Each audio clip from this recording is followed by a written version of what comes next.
नमस्कार मित्रों, अभिज्ञान एकेडमी से मैं कौशल किशोर मिश्र आप सभी का स्वागत करता हूं। और हम लोगों ने पिछले वीडियो में इंग्लिश की बेसिक इन्फॉर्मेशन के बारे में जानकारी ली थी, जिसमें हम लोगों ने लेटर, फ्रेज और क्लॉज और सेंटेंस के बारे में जाना था। अब हम लोग इन टॉपिक्स को डेप्थ में पढ़ने वाले हैं, जिसमें हम आज फ्रेज के बारे में जानने वाले हैं। तो आइए शुरू करते हैं फ्रेज। मित्रों, जैसे कि हम लोगों ने पढ़ा था कि फ्रेज क्या होता है, तो phrase is a group of words, एक शब्दों का समूह है। But there is no subject, there is no verb, इसमें कोई सब्जेक्ट और कोई वर्ब नहीं होता है। तो यहाँ पर हम लोग देख रहे हैं कि यहाँ पर ना तो सब्जेक्ट है और ना तो वर्ब होती है। फ्रेज कई प्रकार के हैं, जैसा कि आपको यहाँ पर दिखाई दे रहा है। फ्रेज जो है यहाँ पर दिखाई दे रहा है, और 8 टाइप्स, कितने टाइप्स का है? 8 डिफरेंट काइंड्स ऑफ फ्रेज, यानी फ्रेज के 8 अलग अलग प्रकार होते हैं, जिसमें noun phrase, adjective phrase, principal phrase, prepositional phrase, verb phrase, adverb phrase और जीरंड और इन्फिनेटिव, ये सारे के सारे क्या हैं? फ्रेज हैं। तो इनके बारे में हम जान लेते हैं और हम बात करते हैं एक एक करके। पिछले वीडियो में हम लोगों ने क्या पढ़ा था? यहाँ पर आप देख रहे हैं, पिछले वीडियो में हम लोगों ने क्या पढ़ा था? लेटर, लेटर से मिलकर बनता है वर्ड, वर्ड मतलब फ्रेज, क्लॉज, सेंटेंस और लैंग्वेज, ये सब लैंग्वेज की इकाइयाँ हैं। तो हम आज चर्चा करते हैं फ्रेज की। चलिए, सबसे पहला नाउन फ्रेज के बारे में हम जानते हैं। नाउन फ्रेज, तो यहाँ पर आप जैसे कि देख रहे हैं कि यहाँ पर नाउन फ्रेज है। क्या है? Noun phrase. ये यहाँ पर नाउन फ्रेज के कुछ एग्जाम्पल दिखाई दे रहे हैं। आइए हम एग्जाम्पल पढ़ते हैं। नाउन फ्रेज क्या होता है? जो नाउन का काम करता है उसे हम नाउन फ्रेज कहते हैं। His beautiful garden belongs to his father. Belongs to his father. तो यहाँ पर his beautiful garden जो है, his beautiful garden, ये क्या है? ये एक नाउन फ्रेज है। his beautiful garden। देखिए यहाँ पर सब्जेक्ट सेंटेंस में देखें तो यहाँ पर गार्डन क्या है? एज ए सब्जेक्ट वर्क काम कर रहा है। हिज ब्यूटीफुल गार्डन, तो ये पूरा फ्रेज बन करके आया है। जब सब्जेक्ट एक फ्रेज बन करके आए, फ्रेज का मतलब 2 या 3 शब्दों का मेल होना चाहिए। 2 या 3 शब्द, 4, 5, 6 मिलकर के सब्जेक्ट का काम करते हैं, उसे हम फ्रेज कहते हैं। और कौन सा फ्रेज? सब्जेक्ट के साथ मिलकर काम करता है, इसलिए सब्जेक्ट फ्रेज। और सब्जेक्ट जगह पर आता है noun phrase. Noun phrase subject हो सकता है या ऑब्जेक्ट हो सकता है। तो यहाँ पर जैसे कि हम देख रहे हैं, अगला देखते हैं। The tall oak trees is a symbol of strength. इस वाक्य में आप देखिए, यहाँ पर ट्री जो है वो एक क्या है? सब्जेक्ट है। अब यहाँ पर ट्री को कौन कौन मॉडिफाई कर रहा है? The tall oak. तो ये सब अलग अलग मॉडिफायर हैं, लेकिन ये सब ट्री के साथ में आ रहे हैं और एक फ्रेज बना रहे हैं, इसलिए इसे हम कहेंगे noun phrase. It is clear. अगला हम देखते हैं। माई special book filled with stories is my favorite thing to read. In this sentence, book is a subject. Book क्या है? एक सब्जेक्ट का काम कर रहा है, लेकिन अगर केवल बुक होता तो वो फ्रेज नहीं होता। लेकिन यहाँ पर बुक के साथ में आ रहा माई स्पेशल बुक, माई स्पेशल बुक, इसका मतलब ये फ्रेज है। और कौन सा फ्रेज है? नाउन का, नाउन फ्रेज है, क्योंकि सब्जेक्ट का काम कर रहा है, सब्जेक्ट जगह पर नाउन का ही काम, नाउन ही काम करता है, इसलिए it is a called a noun phrase. चौथा sentence, the little red car, इस वाक्य में कौन है? इसमें कार सब्जेक्ट है, लेकिन लिटिल रेड कार इसका मतलब नाउन फ्रेज है। ए ब्रेक विंडो, इसमें विंडो, विंडो क्या है? एक सब्जेक्ट का काम कर रहा है, लेकिन ये फ्रेज में है, इसलिए नाउन फ्रेज है। A strong gust of wind, तो यहाँ पर wind as a subject and it is noun and it is a group of birds, so it is called a noun phrase. The green grass, the grass is a subject, but the green grass, so it is called a noun phrase. And sentence number 8, the bright blue sky, is in this sentence sky is the subject, but sky is a noun, लेकिन sky is a group of birds with the bright blue, so it is called a noun phrase.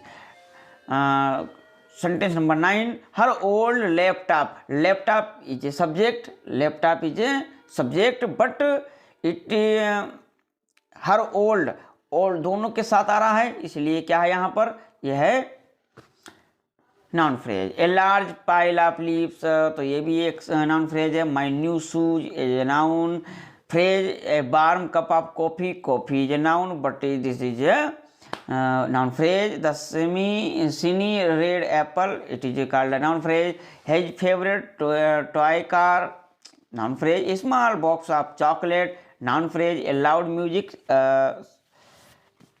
noun phrase. The fluffy white clouds is a noun phrase. A long drive in the country, long, यहाँ पर क्या है? Noun phrase. A huge old book, old oak tree, noun phrase. A peaceful walk in the woods, noun phrase. तो इसका मतलब हम लोगों ने समझ लिया है, ये क्या था? नाउन फ्रेज था। तो आइए हम बढ़ते हैं आगे। अब हम बात करते हैं बर्फ की। किसकी बात करते हैं? बर्फ फ्रेज। तो यहाँ पर ये है बर्फ फ्रेज। कौन सा फ्रेज है? Verb phrase.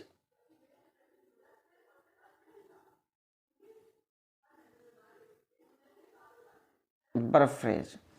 So there are many examples of verb phrase. Verb जानते हो, बर्फ है, लेकिन बर्फ जब ग्रुप ऑफ बर्ड्स आए तो बर्फ फ्रेज। सिंपल सी बात है, फ्रेज और कुछ नहीं है। जो जगह जिसकी है उसके साथ कोई और मिल करके भी उसका साथ दे दे, वही वाला फ्रेज हो जाता है। तो यहाँ पर बर्फ देखिए अकेली नहीं आएगी। देखो बाज रीडिंग, रीडिंग केवल होता तो वो बर्फ होती, लेकिन बाज रीडिंग दोनों मिल करके फ्रेज बना रहे हैं, इसलिए ये बर्फ फ्रेज कहलाएगा। I think you should not study, देखिए यहाँ पर स्टडी ओनली बर्फ, बट शुड नॉट स्टे, ये तीनों बर्फ का काम कर रहे हैं और ये एक फ्रेज है, इसलिए इस फ्रेज का नाम क्या होगा? बर्फ phrase. An author is writing, writing is a verb, writing is a verb, but is writing is also verb, but there are two words, so it is called verb phrase. He has appeared on screen as an actor. Appeared is a verb. Appeared क्या है? एक verb है, but has appeared also a verb, but there are two words, or two words is a group of words, so it is called verb phrase. Finally my friend has decided to purchase a new car. Has decided, it is a verb, but here is verb phrase. Rahman might close, close is a verb, but might close is also verb, क्योंकि यहाँ पर might क्या है? Helping verb है, और close क्या है? Verb है। दो वर्ड्स मिलकर के, दो वर्ब मिलकर के क्या बना रहे हैं? Verb phrase. You must call your father and tell him about his incident. Call is a verb, but must call is also a verb phrase. Walking in the street, he suddenly fell to the ground. यहाँ पर क्या है? Walking in the street, walking in the street, गली में टहलना, it is also verb phrase. She was playing, verb phrase, must go, verb phrase, will throw, verb phrase, should shake, verb phrase, might sleep, verb phrase, has not approved, verb phrase, are not participating, verb, I sigh lot of expensive shoes, verb phrase, are not trying, verb phrase, is practicing to qualify for the knockout match as a verb phrase, walking in the rain, verb phrase, are going to play in the final match, verb phrase। तो यहाँ पर हमने एक चीज देखी, जितने भी ये सेंटेंस दिखाई दे रहे हैं 20 के 20 में वर्ब अकेली नहीं है, कोई ना कोई साथ मिल करके आ रहे हैं, इसीलिए ये वर्ब फ्रेज हैं। हमें लग रहा है आपको समझ में आ जाएगा। चलिए आगे देखते हैं। वर्ब फ्रेज के बाद, यहाँ पर वर्ब फ्रेज के बाद हम देखते हैं एडजेक्टिव और एडजेक्टिव फ्रेज। तो सिंपल सी बात है, एडजेक्टिव अगर है, एडजेक्टिव क्वालिफाई किसको करता है? नाउन और प्रोनाउन को। तो एडजेक्टिव को अगर हम फ्रेज में बना दें तो वो क्या कहलाएगा? Adjective phrase. देखिए यहाँ पर बहुत अच्छी तरीके से समझ में आएगा। इधर वाले सेंटेंस एडजेक्टिव यहाँ पर है और इधर है एडजेक्टिव का फ्रेज, उनका फ्रेज बनाया गया। कैसे बनाया जाता है ये भी हम सीख रहे हैं। पहला सेंटेंस है ए ब्लू ड्रेस, ए ब्लू ड्रेस। तो यहाँ पर अगर हम देखें तो ड्रेस जो है वो क्या है? ड्रेस क्या है यहाँ पर? तो ड्रेस यहाँ पर जो है वो एक नाउन है, ब्लू क्या है? एक एडजेक्टिव है। तो ब्लू ड्रेस क्या हुआ? एक एडजेक्टिव है। यहाँ पर इसे हम नाउन फ्रेज कहेंगे अभी, क्योंकि ड्रेस को ये मॉडिफाई कर रहे हैं दोनों, तो यहाँ पर ये क्या है? Noun phrase. लेकिन यहाँ पर देखिए इस साइड में एडजेक्टिव फ्रेज कैसे बनाया गया? A dress of blue colour. अब ब्लू कलर ये मामला जो है बनाया एडजेक्टिव फ्रेज ने। अगला देखते हैं हम, ए वेल्थी मैन। तो man is noun, wealthy is adjective, wealthy is an adjective. And अब इधर देखिए ए मैन ऑफ ग्रेट वेल्थ। अब यहाँ पर देखिए वेल्थ बना दिया नाउन और ग्रेट बना दिया एडजेक्टिव। यानी वेल्थ को नाउन बना दिया और ग्रेट को बना दिया एडजेक्टिव, और वेल्थी का पूरा एक फ्रेज में आ गए ग्रेट वेल्थ।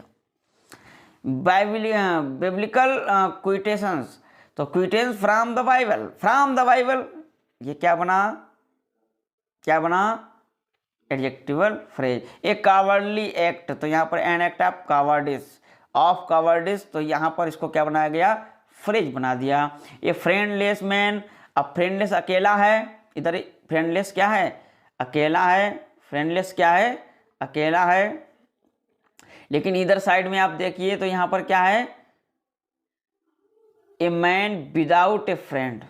विदाउट ए फ्रेंड ये पूरा 3 वर्ड मिलकर के बना रहे हैं। यहाँ पर था फ्रेंडलेस, यहाँ पर था विदाउट ए फ्रेंड। फ्रेंडलेस सीधे कह दिया, लेकिन यहाँ पर सीधे इसको अब फ्रेज में बनाया विदाउट ए फ्रेंड, बिना मित्र। और यहाँ पर भी था मित्र रहित। A sensible man. तो a man of sensible, a man of sense. A hopeful citizen, a citizen full of hope. A valuable tool, a tool of value. Highest peak. तो the peak of high greatest height. Blameless life. तो यहाँ पर a life divide of blame. है horrible task, a task full of horror. तो यहाँ पर adjective और adjective phrase. बढ़ते हैं हम आगे। Adverbial phrase in English. देखिए यहाँ पर कितने कितने प्रकार के एडवर्बियल फ्रेज होते हैं। Adverb phrase of place, adverb phrase of place जो भेड़ से मिलते हैं। एडवर्ब फ्रेज ऑफ प्लेस जो भेड़ से मिलते हैं। एडवर्ब फ्रेज ऑफ रीजन जो वाई से मिलते हैं। Adverb phrase of manor house से मिलते हैं। यहाँ पर यहाँ पर टाइम होगा, प्लेस नहीं होगा। क्या होगा? टाइम होगा। क्या होगा? टाइम होगा। यहाँ पर जो है वो टाइम होगा।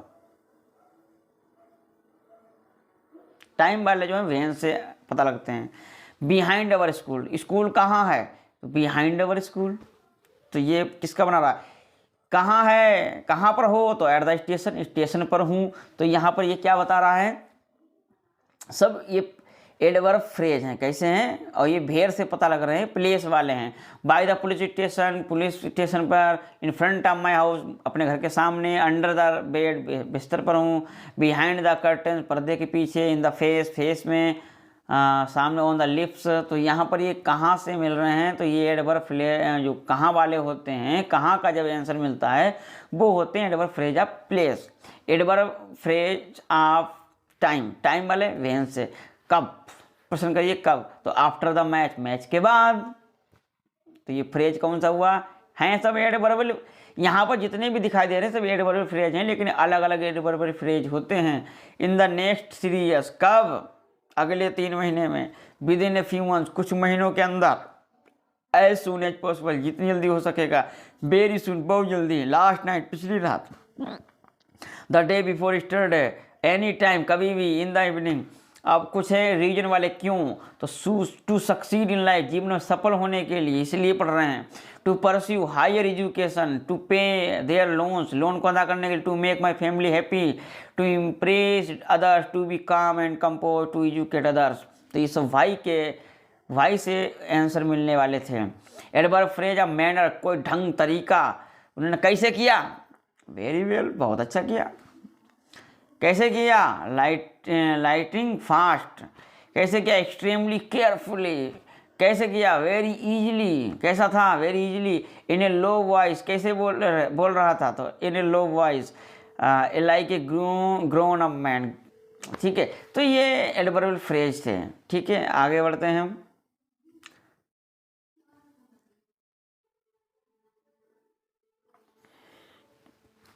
ये एडवर्बल फ्रेज थे जो हमने अभी सीखे। आते हैं हम आगे। अब हम आते हैं प्रीपोजिशनल फ्रेज। अब देखिए, प्रीपोजिशन जानते हैं आप? प्रीपोजिशन क्या होते हैं? जो नाउन से पहले आते हैं, नाउन की पोजीशन बताने के लिए, जैसे on, upon, into, over, by, for, from, ये सब क्या हैं? ये सब प्रीपोजिशनल हैं। अब प्रीपोजिशनल जब 2 मिलकर के 3 मिलकर के प्रीपोजिशन का काम करें तो वो लोग प्रीपोजिशनल फ्रेज हो जाएंगे। फ्रेज तो हम जानते ही हैं, जैसे वाई चांस मिलकर के आता है, by chance, by all accounts, by all means, in answer to, in errors, on watch, on balance, on right, at a distance, at a glance. तो ये सारे के सारे फ्रेज में बोले जाते हैं। तो ये सब हो गए प्रीपोजिशनल फ्रेज। कहने का मतलब, जो प्रीपोजिशन के बाद अगर कोई आ रहा है, जैसे हम कहें राम सिट्स, राम बैठा, राम इज सिटिंग, राम बैठा हुआ है, इन द टेबल, मेज पर, ऑन द टेबल, मेज पर, कहाँ है, इन द रूम। तो ये सब प्रीपोजिशनल फ्रेज हैं। क्लियर? आगे हम देखते हैं जीरंड फ्रेज। तो पहले तो हमें ये जानना कि व्हाट इज जीरंड, जीरंड क्या होता है। तो जीरंड हमको पता है, जीरंड क्या होता है। तो जीरंड जो है वो होता है वर्ब में जब क्या लगा दिया जाए, आईएनजी। B1 में जब क्या जोड़ दिया जाए, आईएनजी, उसे हम जीरंड कहते हैं। और जीरंड जो है वो नाउन का काम करता है। किसका काम करता है? नाउन का। और नाउन सेंटेंस में कहाँ कहाँ आता है? तो सब्जेक्ट पे आता है और ऑब्जेक्ट पर आता है। सब्जेक्ट जगह पर आता है और ऑब्जेक्ट जगह पर आता है। तो कहने का मतलब जीरंड भी सब्जेक्ट हो सकता है सेंटेंस का। जीरंड सेंटेंस में ऑब्जेक्ट का भी काम करता है। ठीक है, हिंदी की बात करें तो दोनों के हिंदी में नानी, इसमें हिंदी में आता है नानी, ने। ठीक है, जैसे वर्ब होता है पढ़ना, तो पढ़ना ही होगा। तो ये चीज़ हमने देखा। अब यहाँ पर हम देख लेते हैं जीरंड फ्रेज। किसको देखते हैं? जीरंड फ्रेज को देख लेते हैं। जीरंड फ्रेज, तो जीरंड, अब जीरंड जब 2 या 2 से अधिक मिलकर के आए तो उससे हम कहते हैं जीरंड फ्रेज। क्या कहते हैं? जीरंड फ्रेज कहेंगे उसे। क्या कहेंगे? जीरंड फ्रेज कहेंगे। तो हम देखते हैं इसको, जीरंड फ्रेज कहेंगे इसको। क्या कहेंगे? Gerund phrase. तो यहाँ पर ये लिखा हुआ है, a phrase that start with gerund. एक फ्रेज जो जीरंड से स्टार्ट होता है and works as a noun, जो नाउन का काम करता है in a sentence, is called gerund phrase. A gerund is a word that is formally by adding I N G at the end of an act. Verb. अच्छा okay, structure ये होता है B1 plus ING plus object या modifier लगता है इसमें, ठीक है। जैसे teaching English is my passion. अब टीचिंग क्या है, टीचिंग वर्ब होती है, लेकिन यहाँ पर teaching as a subject work काम कर रहा है, एज ए सब्जेक्ट, तो टीचिंग सही है, ओके। टीचिंग यहाँ पर जीरंड है, लेकिन यहाँ पर टीचिंग इंग्लिश साथ में आ गया। अब हमने कहा तो दो या दो से अधिक शब्द मिले तो फ्रेज बना, तो फ्रेज तो हो गया, ये तो पता है टीचिंग इंग्लिश फ्रेज है। कौन सा फ्रेज है, तो ये तो पहचानना आसान है, क्योंकि टीचिंग जो है वो कौन सा जीरंड है, तो ये जीरंड फ्रेज है, जीरंडियल फ्रेज है, ओके। अगला सेंटेंस देख लेते हैं, everyone in my family loves playing here. अब देखिए यहाँ पर प्लेइंग क्या है, एक सेंटेंस में दो वर्ब नहीं होती हैं। अब यहाँ पर प्लेइंग वाले मामले में लोग कंफ्यूज जाते हैं। एक चीज ध्यान रखना, एक सेंटेंस में कभी भी दो वर्ब नहीं होती हैं। अब यहाँ पर लफ्स एक वर्ब है, तो प्लेइंग यानी इसका मतलब है आने वाली प्लेइंग वर्ब नहीं है। अब ये है जीरंड। अब जीरंड है, अब ये जीरंड फ्रेज कैसे बनेगा, क्योंकि प्लेइंग हेयर दो शब्द मिलकर बना रहा है। Everyone in my family loves playing here, यहाँ खेलना पसंद करता है। अगला, most people are scared of facing their fair.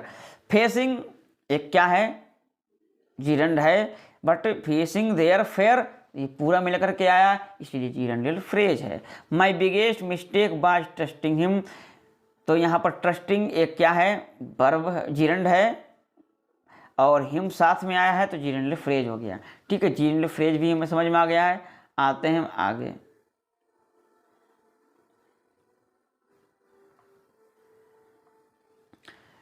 हम देख रहे हैं इन्फिनेटिव फ्रेज। कौन सा फ्रेज, इन्फिनेटिव फ्रेज देख रहे हैं, इन्फिनेटिव फ्रेज। तो इन्फिनेटिव फ्रेज क्या होता है, पहले तो हम ये समझें इन्फिनेटिव फ्रेज क्या होता है। तो इन्फिनेटिव फ्रेज होता है जब किसी वर्ब से पहले टू आ जाए, उसे हम कहते हैं इन्फिनेटिव। इन्फिनेटिव भी नाउन का काम करता है। किसका काम करता है, नाउन का काम करता है। इन्फिनेटिव भी नाउन का काम करता है। नाउन का काम करता है तो ये सब्जेक्ट की जगह पर भी आ सकता है और ये ऑब्जेक्ट की जगह पर भी आ सकता है। It is clear. आइए हम समझ लेते हैं इन्फिनेटिव फ्रेज के बारे में। तो जाहिर सी बात है, जब अब हम ऐसे समझ सकते हैं कि इन्फिनेटिव अगर कहीं पर भी आया है तो वो साथ में और भी शब्द लाएगा। अगर और भी शब्द लाएगा, मिलकर के काम कर रहा है, तो फ्रेज तो है। और फ्रेज है तो वो कौन सा फ्रेज होगा, वो हम टू से अंदाज लगा सकते हैं। चलिए हम पढ़ लेते हैं। An infinitive phrase is a multi word that begins with the infinitive. Okay, infinitive phrase एक मल्टी वर्ड होता है जो इन्फिनेटिव से शुरू होता है। An infinitive phrase just like infinitive can function as a noun, adverb, adjective in a sentence. Sentence में ये एडजेक्टिव का भी काम करता है, एडवर्ब का भी काम करता है और नाउन का भी काम करता है। When functioning as a noun, जब ये नाउन के रूप में फंक्शन करता है, infinitive and infinitive phrase can appear as subject, object, subject या ऑब्जेक्ट के रूप में दिखाई देते हैं जब ये काम करते हैं। जैसे टू क्लीन किचन यूटेंसिल्स और टू गो ऑन हॉलीडे। तो टू गो ऑन हॉलीडे ये पूरा आ गया, यहाँ पर वर्ब आई नहीं है, तो ये पूरा मिलकर के इसके बाद ही वर्ब आएगी, तो ये पूरा का पूरा क्या है, एक नाउन फ्रेज है। और भी हम समझ लेते हैं अच्छे तरीके से कंपोनेंट्स ऑफ इन्फिनेटिव फ्रेज। जैसे infinitive, an infinitive is the main component of an infinitive phrase. In simple terms an infinitive is a verb to alongside a verb, ठीक है, वर्ब की तरह होता है, जैसे टू वॉक और टू ड्रिंक। ऑब्जेक्ट के रूप में भी ये काम करता है। An object can be a noun और a pronoun that receives the action of a verb. N infinitive phrase an object is a word that receives the action of the infinitive. To play football, to watch a movie. अच्छा okay, object के रूप में होंगे। Modifier के रूप में भी काम करता है, जैसे to walk majestically, here the adjective modified to walk. Okay okay. Types of infinitive phrase. Infinitive phrase की भी टाइप होते हैं। हमने कहा ये एज ए नाउन भी काम करता है, as an adjective, as an adverb. देखिए नीचे उदाहरण सीधे पढ़ लेते हैं। I don't like her, I don't like her. तो यहाँ पर ये नाउन के रूप में काम कर रहा है, आई डोंट लाइक हर। तो लाइक यहाँ पर, और व्हाट डोंट यू लाइक, और तुम किसे पसंद करते हो, तो यहाँ पर ऑब्जेक्ट है लाइक, और वहाँ पर लाइक है सब्जेक्ट का काम, नाउन का काम कर रहा है। एडजेक्टिव के रूप में कैसे काम करता है? आई विश, काश, I had a lover, to keep me company. To keep, तो यहाँ पर ये एडजेक्टिव का काम कर रहा है। एडवर्ब के रूप में भी काम करता है। एग्जाम्पल से देखते हैं। I left school early to welcome my younger sister. Okay, तो इस तरीके से हमने इन्फिनेटिव फ्रेज समझा। चलिए ये पूरे होते हैं और उम्मीद है आपको फ्रेज समझ में आया होगा। मिलेंगे अगले वीडियो में। क्लास को समझने वाले हैं, तो क्लास अच्छी तरीके से समझेंगे और आप लोग इसको कई बार देखिए ताकि आप अच्छे से रिवीजन कर सकें। फ्रेज बहुत ही अनिवार्य था हमारे लिए सीखना, क्योंकि अगर फ्रेज नहीं जानोगे तो आप आगे कुछ भी नहीं कर पाओगे। ओके, आप सब लोगों ने इतना प्यार दिया, आपका बहुत बहुत धन्यवाद।